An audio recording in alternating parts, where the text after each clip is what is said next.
Start करने का।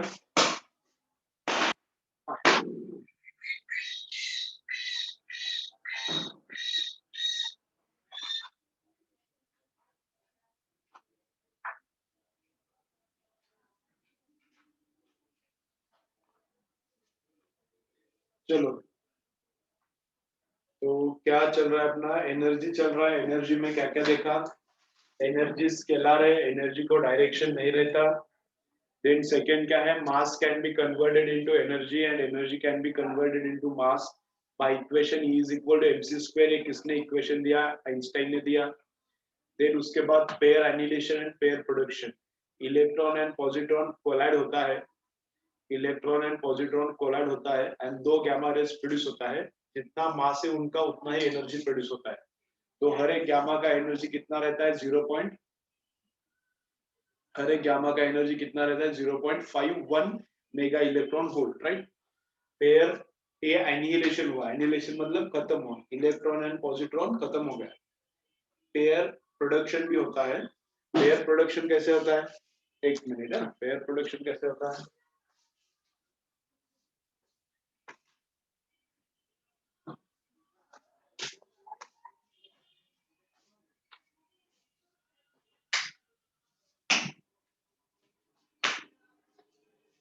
तो पेयर प्रोडक्शन कैसे होता है? पेयर प्रोडक्शन में एक गामा रे न्यूक्लियस पे अटैक करता है और गामा का एनर्जी कितना चाहिए? 0.51 का डबल चाहिए। 0.51 मेगा इलेक्ट्रॉन वोल्ट का डबल चाहिए। एक 0.51 एक इलेक्ट्रॉन प्रोड्यूस करता है, दूसरा 0.51 पॉजिट्रॉन प्रोड्यूस करता है। ठीक है, तो गामा कोलाइड करता है न्यूक्लियस के साथ 0.51 का डबल एनर्जी वाला एंड एक इलेक्ट्रॉन एक पॉजिट्रॉन प्रोड्यूस होता है। इसको बोलते हैं पेयर प्रोडक्शन। फिर देखा काइनेटिक एनर्जी, फिर पोटेंशियल एनर्जी चल रहा है। पोटेंशियल एनर्जी में फोर्स एंड पोटेंशियल एनर्जी का क्या रिलेशन है? पोटेंशियल एनर्जी में फोर्स एंड पोटेंशियल एनर्जी का क्या रिलेशन है? F is equal to minus del U upon del x I minus del U upon del y j minus del U upon del z k। ये relation देखा, उसका use भी देखा। ठीक है, तो अट्रैक्टिव फोर्स में भी देखा। अट्रैक्टिव फोर्स में क्या रहता है? अट्रैक्टिव फोर्स अगर है तो जैसे जैसे डिस्टेंस इंक्रीज होता है वैसे वैसे पोटेंशियल एनर्जी भी इंक्रीज होता है। अट्रैक्टिव में distance increases, potential energy increases. ऐसा ग्राफ करता है। पोटेंशियल एनर्जी इधर है इस एक्सिस पे डिस्टेंस है। तो जैसे डिस्टेंस बढ़ रहा है, जैसे डिस्टेंस बढ़ रहा है पोटेंशियल एनर्जी भी बढ़ रहा है। तो ऐसा अगर ग्राफ है तो क्या है? अट्रैक्शन है। अगर पोटेंशियल एनर्जी वर्सेस डिस्टेंस का ऊपर चढ़ने वाला ग्राफ है, मतलब distance more potential energy also more. अगर ऐसा ऊपर चढ़ने वाला ग्राफ है तो ये क्या है? अगर ऐसा ऊपर चढ़ने वाला ग्राफ है तो ये क्या है? ये अट्रैक्शन है, यहाँ पे अट्रैक्शन है। अगर नीचे उतरने वाला ग्राफ है ऐसा, ऐसा अगर नीचे उतरने वाला ग्राफ है तो यहाँ पर क्या हो रहा है? रिपल्शन। ठीक है ना। ऐसा ऊपर चढ़ने वाला ग्राफ है, ऐसा ग्राफ कभी नहीं रह सकता और नीचे ऊपर, नीचे चढ़ के नीचे आके ऊपर जाएगा, ऐसा ग्राफ जनरली नहीं रहता। अगर नीचे आता है तो नीचे आएगा कंटिन्यूअसली, या फिर ऊपर जाता है तो ऊपर ही जाएगा। तो नीचे आने वाला ग्राफ है तो रिपल्शन, ऊपर जाने वाला ग्राफ है तो क्या है? अट्रैक्शन। और ऐसा जाके इधर है। यहाँ पे फोर्स कितना है टॉप मोस्ट पे, बोलो मुझे। तो टॉप मोस्ट पे फोर्स कितना रहता है? 0। फोर्स मतलब पोटेंशियल एनर्जी वर्सेस एक्स का डेरिवेटिव। फोर्स मतलब क्या रहता है?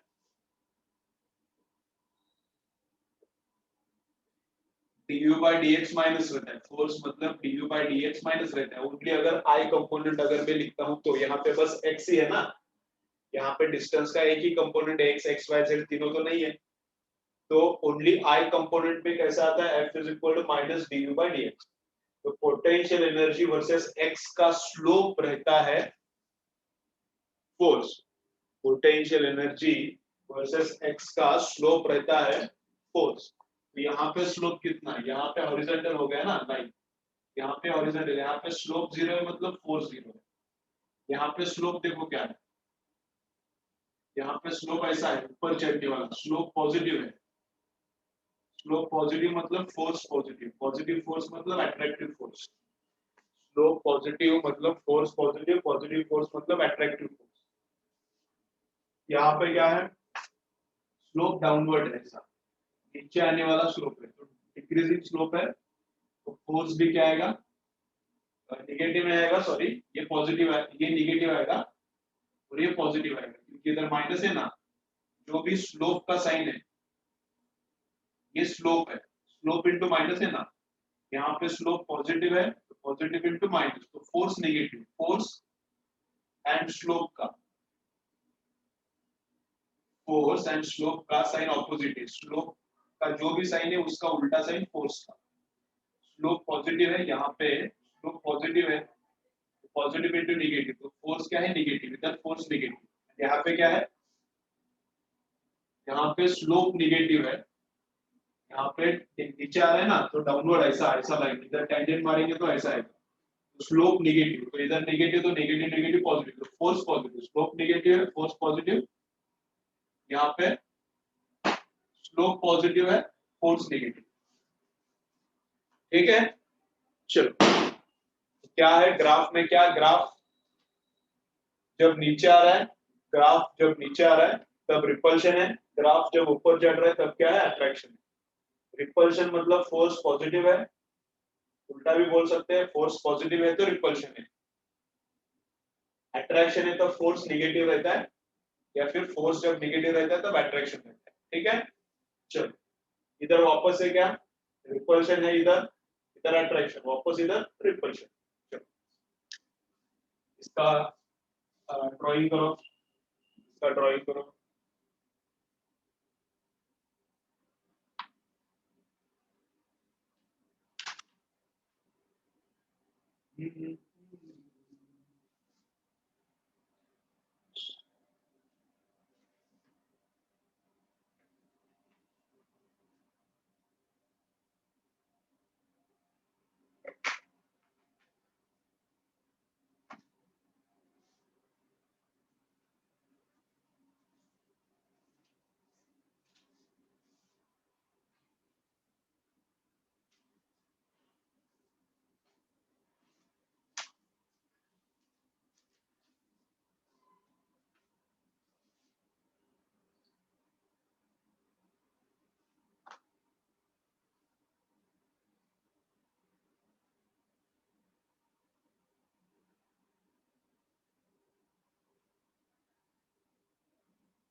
ठीक है, चलो हो गया क्या रे, लिख के हो गया क्या। चलो दिव्या कल किधर थी, दिव्या कल किधर थी।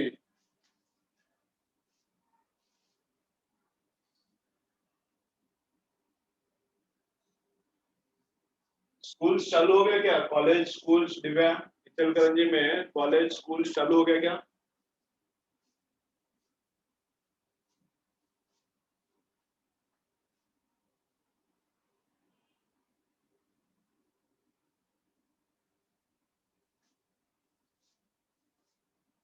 दिव्या सो गई क्या, क्या पूछ रहा हूँ, कॉलेज शुरू है, कब से चालू हो गया कॉलेज, कौन सा कॉलेज है तेरा।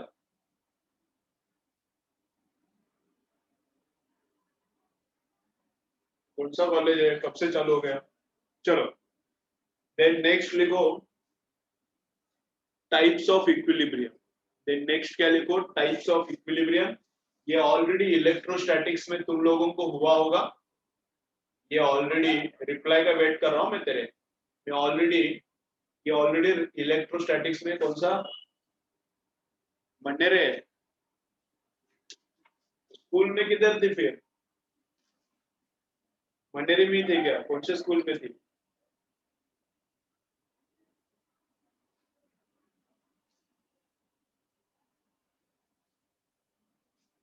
मंडेरी में थी, वो उधर बाजू में ही मेरा स्कूल था, कंप्यूटर स्कूल, मेरा स्कूल बाजू में ही था। चलो चलो देखो इधर, चलो क्या करना है अभी,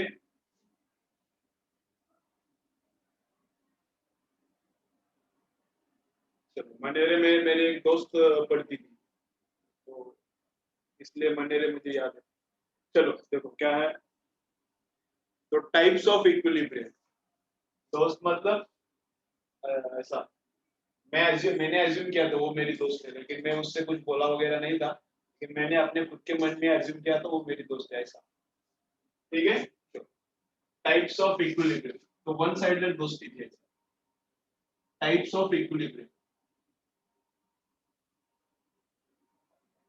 स्कॉलरशिप का एफटीएस का क्लास, उसमें ये एक साथ हम लोग पढ़ते थे, इसलिए मैंने अपने मन में खुद को ही एज्यूम किया था कि मैं उसका दोस्त हूँ ऐसा। चलो टाइप्स ऑफ इक्विलिब्रियम क्या है, टाइप्स ऑफ इक्विलिब्रियम ऑलरेडी किधर हुआ है, ऑलरेडी किधर हुआ है, स्टैटिक्स में हुआ है क्या नहीं हुआ, अरे बोलो एक बार। टाइप्स ऑफ इक्विलिब्रियम ऑलरेडी हुआ है क्या नहीं हुआ, टाइप्स ऑफ इक्विलिब्रियम हुआ है क्या नहीं हुआ, स्टैटिक्स में हुआ होगा, टाइप्स ऑफ इक्विलिब्रियम स्टैटिक्स में हुआ होगा, चलो बोलो बोलो बोलो बोलो, हुआ है क्या नहीं हुआ, टाइप्स ऑफ इक्विलिब्रियम।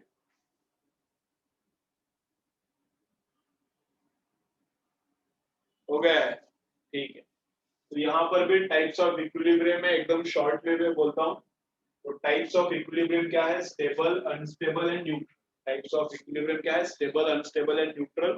तो जो इलेक्ट्रोस्टैटिक्स में हुआ है वापस से इधर भी वही है, तो मैं पढ़ाता नहीं, आगे जाएंगे, ठीक है, टाइम पास नहीं करेंगे, तो काम का है पढ़ेंगे। उसके बाद में है इलास्टिक पोटेंशियल एनर्जी। उसके बाद नेक्स्ट क्या है, इलास्टिक पोटेंशियल एनर्जी, थोड़ा ही थ्योरी बचा है, इलास्टिक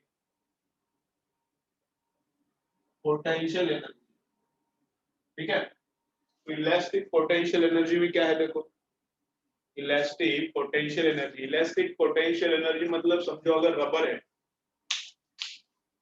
देखो इधर, इलास्टिक पोटेंशियल एनर्जी मतलब क्या है, समझो अगर रबर है एंड रबर को स्ट्रेच किया, इलास्टिक पोटेंशियल एनर्जी मतलब क्या है, समझो रबर है एंड रबर को स्ट्रेच किया, तो रबर को स्ट्रेच करने के बाद उसके अंदर कुछ तो एनर्जी स्टोर होता है, that is called elastic potential energy. Spring है उसको स्ट्रेच किया, या फिर स्प्रिंग है उसको कंप्रेस किया, तो आफ्टर कंप्रेशन उसके अंदर जो भी एनर्जी बैठता है that is called elastic potential energy.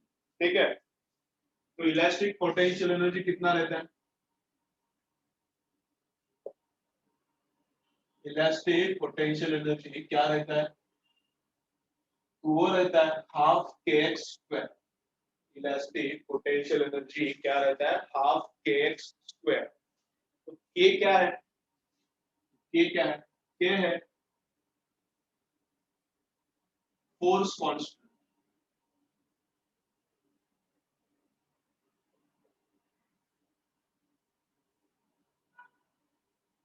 के क्या है, four force constant of spring और रबर, रबर बैंड अगर स्ट्रेच कर रहे हैं तो उसका फोर्स कांस्टेंट, अगर स्प्रिंग का स्ट्रेचिंग या फिर कॉम्प्रेशन, कॉम्प्रेशन के लिए भी चलता है ये फॉर्मूला, स्प्रिंग का स्ट्रेचिंग या फिर कॉम्प्रेशन चल रहा है तो उसका स्प्रिंग कांस्टेंट। ठीक है, एंड एक्स क्या रहता है, जितना स्ट्रेचिंग हुआ या फिर जितना कॉम्प्रेशन हुआ उसको बोलते हैं एक्स। तो एक्स क्या है,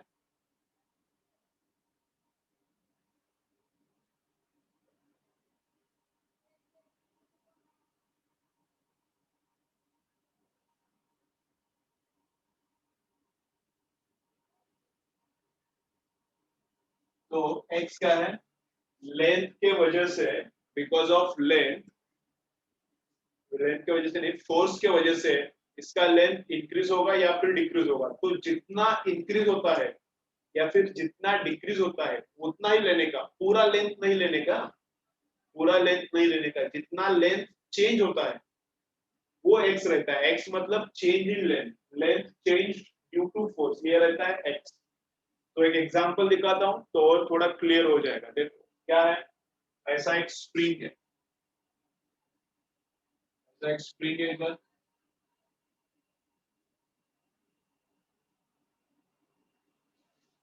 ठीक है, ऐसा एक स्प्रिंग है, स्प्रिंग कांस्टेंट क्या है, ऐसा एक स्प्रिंग है, एंड स्प्रिंग कांस्टेंट क्या है? स्प्रिंग कांस्टेंट है 10 न्यूटन पर मीटर। ऐसा एक स्प्रिंग है एंड स्प्रिंग कांस्टेंट क्या है? 10 न्यूटन पर मीटर। इसका मतलब क्या, इतना छोटा नहीं रहता, बड़ा रहता है। बड़ा, थोड़ा सा बड़ा करता हूँ मैं, 100 करता हूँ। स्प्रिंग कांस्टेंट है 100 न्यूटन पर मीटर। तो इसका मतलब क्या है, स्प्रिंग को 1 मीटर से खींचने के लिए 100 न्यूटन का फोर्स लगता है। To to elongate spring by 1 metre 100 newton का फोर्स इज रिक्वायर्ड। मतलब अभी जो लेंथ है उसका ठीक है, जो भी है रहने दो, लेकिन इसका लेंथ और बड़ा करना है। इसका लेंथ और बड़ा करना है कितने से? 1 मीटर से। तो 1 मीटर से लेंथ अगर बढ़ाना है, जो भी है रहने दो, उससे और बढ़ाना है कितना? 1 मीटर से और लेंथ इंक्रीज करना है, तो कितना फोर्स लगेगा? 100 न्यूटन। या फिर उल्टा भी बोल सकता हूँ, 1 मीटर से इसका लेंथ छोटा करना है, 1 मीटर से इसका लेंथ छोटा करना है, तो कितना फोर्स लगेगा उसको भी, वो भी 100 न्यूटन जो रहता है। तो मतलब पहले से लेंथ इसका समझो 3 मीटर है, पहले से इसका लेंथ 3 मीटर है, तो कितना भी रहने दो कुछ फर्क नहीं। इसका लेंथ अब कितना करना है, इसको मैंने 100 न्यूटन लगाया, इधर 100 न्यूटन है, इधर 100 न्यूटन, समझ रहे हैं ना? इसके ऊपर मैंने 100 न्यूटन लगाया, ये वाला पार्ट फिक्स करो, इधर 100 न्यूटन लगाओ, ये इधर का पार्ट क्या किया? फिक्स किया, और इधर का पार्ट खींचा 100 न्यूटन से। तो इसका इलोंगेशन कितना हो जाएगा? 3 मीटर का अभी स्प्रिंग है, कितने मीटर का स्प्रिंग बन जाएगा? तो 4 मीटर का। 1 मीटर से इलोंगेट होता है, अगर 100 न्यूटन लगाए तो 100 न्यूटन लगाया तो 1 मीटर से बढ़ता है, तो 3 मीटर का स्प्रिंग कितना हो जाएगा? 4 मीटर का हो जाएगा। 3 मीटर का स्प्रिंग 4 मीटर का स्प्रिंग हो जाएगा, ठीक है ना? समझो, ऐसा किया, इधर 100 न्यूटन लगाया और इधर से भी 100 न्यूटन लगाया, तो कितना इलोंगेशन होगा बोलो? इधर से 100 न्यूटन लगाया और इधर से भी 100 न्यूटन लगाया, तो कितना इलोंगेशन होगा? 1 मीटर होगा क्या 2 मीटर होगा? चलो कमेंट।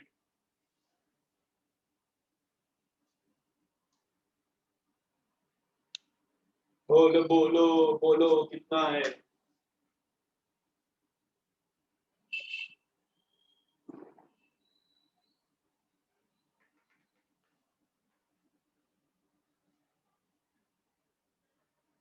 बोलो, दो आंसर से है, बाकी लोग, बाकी बच्चे क्या सो रहे क्या? क्या पबजी चालू हो गया? पबजी चालू हो गया ना शायद, उसका कुछ अलग गेम आया है ना? बोलो बाकी बच्चे, 3 आंसर आए, दो दो ही आंसर आया मेरे पास। बोलो, इधर 100 न्यूटन, इधर भी 100 लगाया, तो कितना इलोंगेशन होगा? 1 मीटर क्या 2 मीटर? बोलो, कमेंट करो फटाफट। शेबुल लोग, साटे किधर गई? सो गई क्या?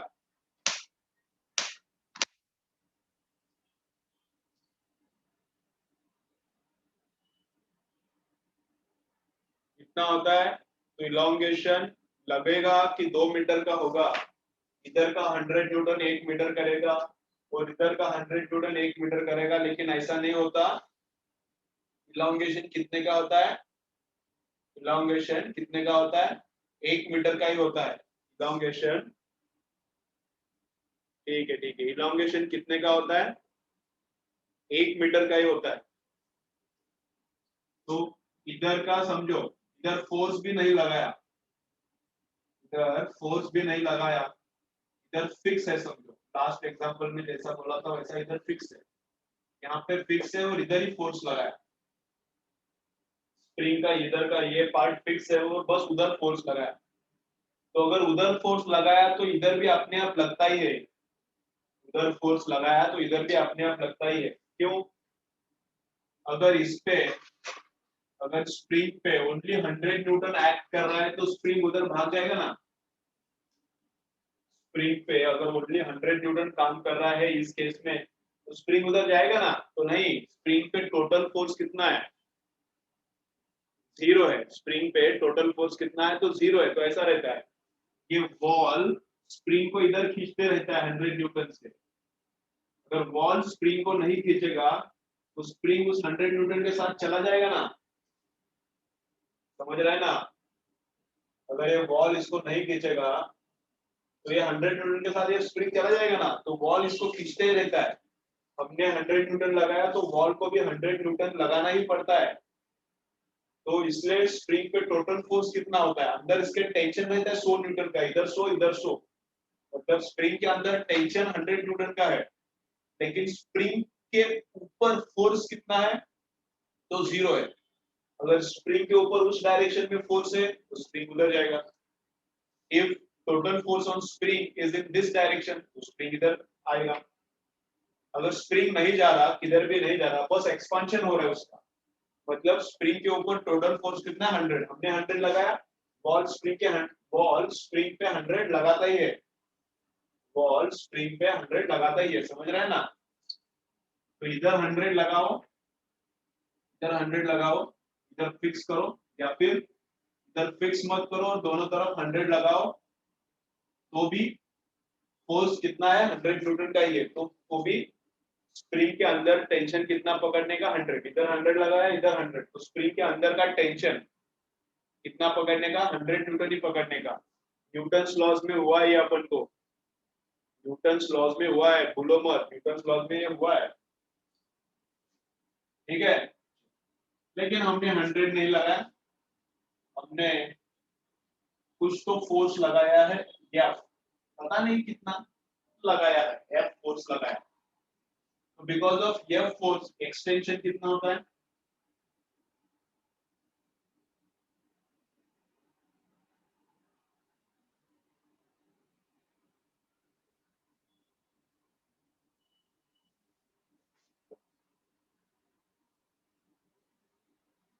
बिकॉज ऑफ ये F force, because of force F, spring का एक्सटेंशन कितना होता है, तो 3.5 मीटर्स का एक्सटेंशन होता है स्प्रिंग का, मतलब 3 मीटर का स्प्रिंग का एक्सटेंशन नहीं, टोटल लेंथ 3 मीटर का स्प्रिंग था, फोर्स लगाने इधर एफ लगाया, उसका मतलब इधर भी अपने आप एफ लगता है, वॉल को इसके ऊपर एफ लगाना ही पड़ता है, तो स्प्रिंग के अंदर टेंशन कितने का है, एफ का है। तो ये 3 मीटर का स्प्रिंग है, कितने मीटर का बन गया है, 3.5 मीटर का बन गया। तो स्प्रिंग के अंदर स्प्रिंग के अंदर कितना पोटेंशियल एनर्जी स्टोर्ड है वो अभी निकालते हैं हम लोग। स्प्रिंग के अंदर पोटेंशियल एनर्जी इलास्टिक कितना है, तो क्या फॉर्मूला है, हाफ के एक्स स्क्वायर, क्या फॉर्मूला क्या है, हाफ के एक्स स्क्वायर। तो हाफ का हाफ, के कितना है 100 दिया है, एंड एक्स एक्सटेंशन कितने से लेंथ चेंज हो गया है, 3 था, स्प्रिंग का लेंथ अभी 3.5 हो गया, तो कितने से चेंज हो गया, 0.5 से चेंज हो गया। तो एक्स कितना डालना है, 0.5 का स्क्वायर। करो सॉल्व इसको, कितना आता है देखो, 0.5 आएगा शायद,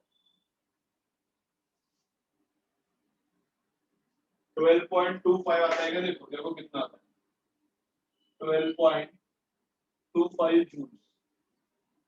चलो सॉल्व करो, देखो कितना आता है, 12.25 जूल्स आता है क्या, देखो फॉर्मूला भी लिखो एंड स्प्रिंग का एग्जांपल भी लिखो, चलो करो।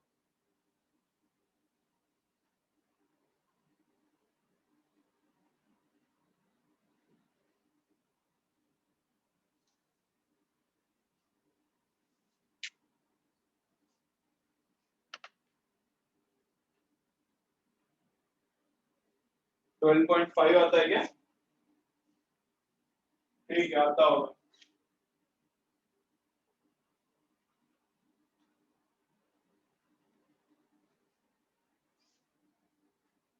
चलो करो, बाकी लोग करो, आता है क्या देखो, 12.5 लिख के ले लो पूरा। संडे एग्जाम में सिलेबस क्या रखेंगे, संडे एग्जाम का, संडे एग्जाम का सिलेबस क्या रखेंगे बोलो रे। एक तो ये वर्क एनर्जी पावर इसके ऊपर रहेगा, तो दूसरा कौन सा चैप्टर रखने का, वर्क एनर्जी पावर एक रखते हैं, इलेक्ट्रोस्टैटिक्स रखने का क्या, ठीक है।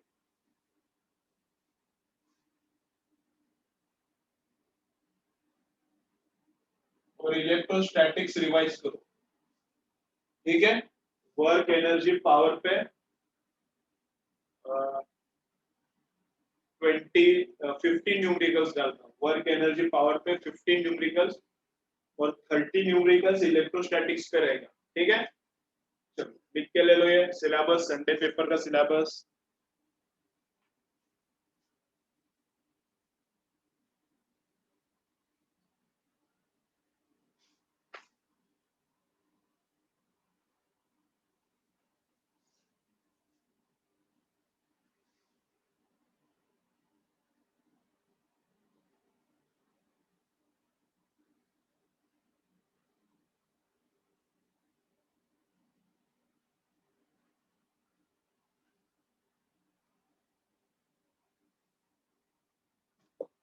ठीक है, चलो और एक एग्जांपल देता हूँ, चलो करो तुम लोग, और एक एग्जांपल देता हूँ, तुम लोग करो।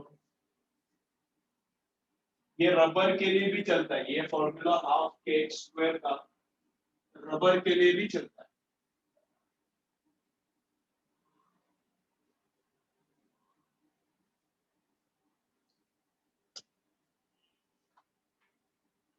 देखो क्या है, देखो तो एक स्प्रिंग है, उसका के है 500 न्यूटन पर मीटर, एक स्प्रिंग का के है 500 न्यूटन पर मीटर, और स्प्रिंग को कॉम्प्रेस किया, ऐसा स्प्रिंग है, स्प्रिंग को कॉम्प्रेस किया, spring is compressed by 1 metre. तो क्या करने का है, find out potential energy stored in spring, find out potential energy stored in spring. चलो करो। अरे चालू हो गया ना वापस से, रनिंग आउट ऑफ टाइम, 2 दिन ही पकड़ दिया शायद। वो यूएस में फेस्टिवल चल रहा है थैंक्स गिविंग का, वेस्टर्न वर्ल्ड में रहता है, तो उसके लिए 2 दिन फ्री था, टाइम लिमिट नहीं था, अब वापस चालू हो गया। चलो करो।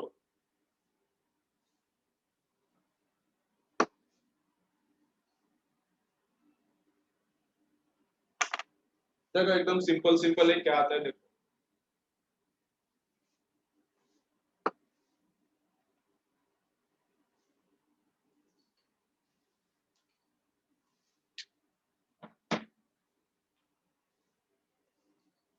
चलो करो सब लोग, आंसर बोलो कितना आ रहा है।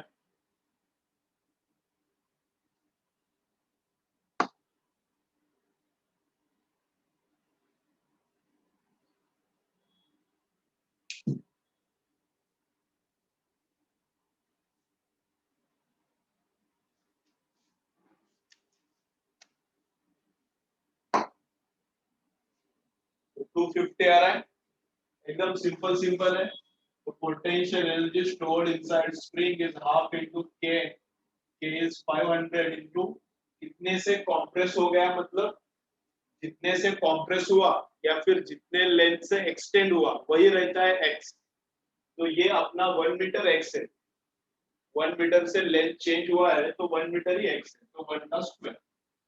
ये कितना आता है 500/2, 250 जूल। स्प्रिंग के अंदर कितना एनर्जी बैठा है 250 जूल। ठीक है, स्प्रिंग के अंदर का फोर्स ऑलरेडी हुआ है न्यूटन लॉज में, स्प्रिंग के अंदर कितना फोर्स है ऑलरेडी न्यूटन लॉज में हुआ है, फोर्स इज इक्वल टू क्या रहता है के। स्प्रिंग के अंदर का force F is equal to k, minus भी लिखते हैं क्योंकि जिस डायरेक्शन में डिस्प्लेसमेंट हो रहा है उसके अपोजिट फोर्स से, जिस डायरेक्शन में डिस्प्लेसमेंट हो रहा है, डिस्प्लेसमेंट इधर हो रहा है तो फोर्स उल्टा है, लेकिन हमको कुछ जरूरत नहीं माइनस माइनस का। फोर्स इनसाइड दिस स्प्रिंग, ये क्या है,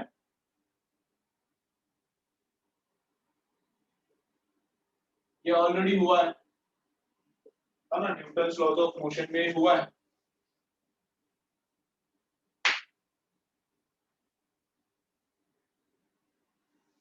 ठीक है, ये एक बार मैं अप्लाई करके दिखाता हूँ। ये फॉर्मूला क्या है, अप्लाई ऑलरेडी हुआ है, फिर भी एक बार रिवीजन के लिए ये मैं अप्लाई करके दिखाता हूँ। तो देखो क्या है, अपने पास है ये वाला स्प्रिंग, अपने पास है ये वाला स्प्रिंग। अब इसको करना है कॉम्प्रेस, इसको करना है कॉम्प्रेस 1 मीटर। तो इधर से एफ फोर्स से दबाया, इधर एफ फोर्स से दबाया, तो इधर भी एफ फोर्स से दबाना पड़ता है। इधर से एफ फोर्स से दबाया तो इधर भी एफ फोर्स से दबाना पड़ता है। तो इस पे ओवरऑल फोर्स 0 है, लेकिन कॉम्प्रेसिव फोर्स, कितना फोर्स इसको कॉम्प्रेस कर रहा है, ओवरऑल इस पे कॉम्प्रेस करने वाला फोर्स कितना है, एफ है क्या 2F है, तो एफ रहता है ओवरऑल इस पे फोर्स। इधर से एफ, इधर से एफ, मतलब डायरेक्शन ऑपोजिट है तो सब्ट्रैक्शन होता है, तो ओवरऑल इस पे फोर्स कितना है, 0 है। लेकिन इस पे कॉम्प्रेसिव फोर्स कितना है, इस पे इस स्प्रिंग पे कॉम्प्रेसिव फोर्स कितना है, कॉम्प्रेस करने वाला, तो 2F नहीं रहता है, एफ ही रहता है। तो because of this F force, because of this F force, spring क्या हो गया, स्प्रिंग क्या हो गया, 0.5 मीटर से कॉम्प्रेस हो गया। To compress spring by 0.5 metre, how much force is required to compress spring by 0.5 metre. Spring को कॉम्प्रेस करना है, स्प्रिंग को कॉम्प्रेस करना है, कितने लेंथ से कॉम्प्रेस करना है, 0.5 मीटर से अगर कॉम्प्रेस करना है तो कितना फोर्स लगेगा, तो वो किधर से मिलेगा, इस इक्वेशन से मिलेगा। तो F इज इक्वल टू कितना, K कितना है 500, वही ऊपर वाला स्प्रिंग है, K कितना है 500 इंटू, चाहिए तो वापस इधर लिखना है तो लिखो K कितना है, K कितना है 500 एंड X कितना है, कितने से कॉम्प्रेस किया, तो 0.5 से, तो 0.5 कितना आता है ये 250 न्यूटन, कितना आ गया 250 न्यूटन। तो 250 न्यूटन इधर से लगाया, 250 न्यूटन इधर से भी लगाया, तो ये कॉम्प्रेस हो जाएगा by how much distance, by 0.5 metre से ये कॉम्प्रेस हो जाएगा। ठीक है, समझ रहे हैं। तो एक फॉर्मूला देखा, F इज इक्वल टू के एक्स, स्प्रिंग के अंदर फोर्स कितना रहता है, तो इतना, स्प्रिंग के अंदर फोर्स कितना रहता है, तो इतना, इतना कॉम्प्रेशन हुआ तो इतना फोर्स, या फिर इतना फोर्स लगाया तो इतना कॉम्प्रेशन, ऐसे भी फाइंड आउट कर सकते हैं। एंड स्प्रिंग के अंदर पोटेंशियल एनर्जी कितना स्टोर होता है, हाफ इंटू के इंटू एक्स का स्क्वायर। ठीक है, ये वाला पार्ट लिखो, ये नीचे वाला, नीचे जो भी पार्ट है चलो लिखो।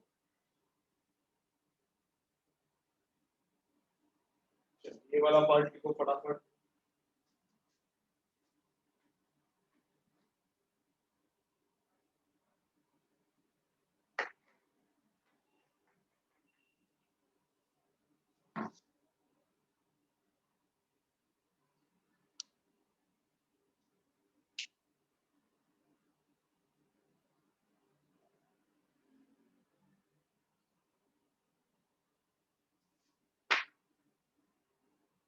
चलो हो गया।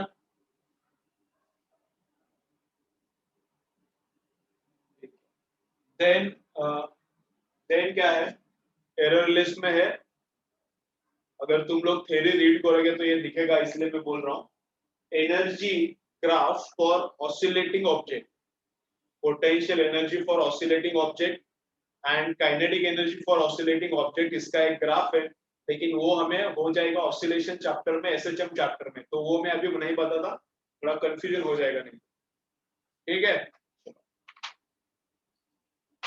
चलो एक एग्जांपल करेंगे, चलो एक एग्जांपल करेंगे।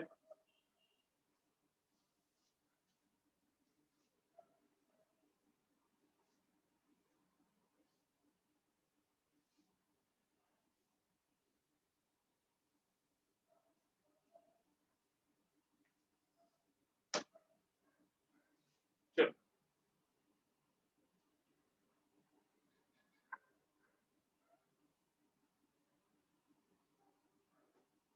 देखो, तो एग्जांपल क्या है, एग्जांपल क्या है, ऐसा एक टेबल है, एक टेबल है, टेबल पे एक चेन है, टेबल पे चेन है,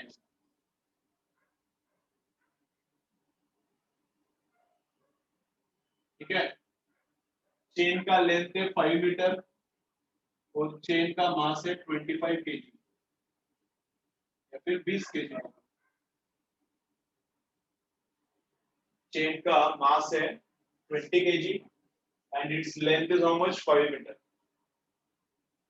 This part of the chain is 3 meter.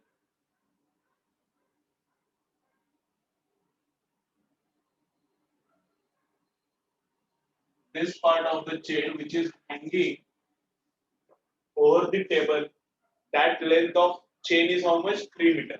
क्या find out करना है? We have to find out force required. We have to find out force नहीं. We have to find out work required to pull this chain above the table. Total chain को ऊपर खींचना है, पूरे chain को ऊपर खींचना है। तो पूरे चेन को ऊपर खींचने के लिए कितना खर्चा होगा, कितना एनर्जी लगेगा, मतलब ही कितना वर्क करना पड़ेगा, वो हमको निकालना है। ठीक है, चलो लिख के ले लो, लिख के ले लो, वापस एक बार ज्वाइन करो, फिर आंसर देखिए।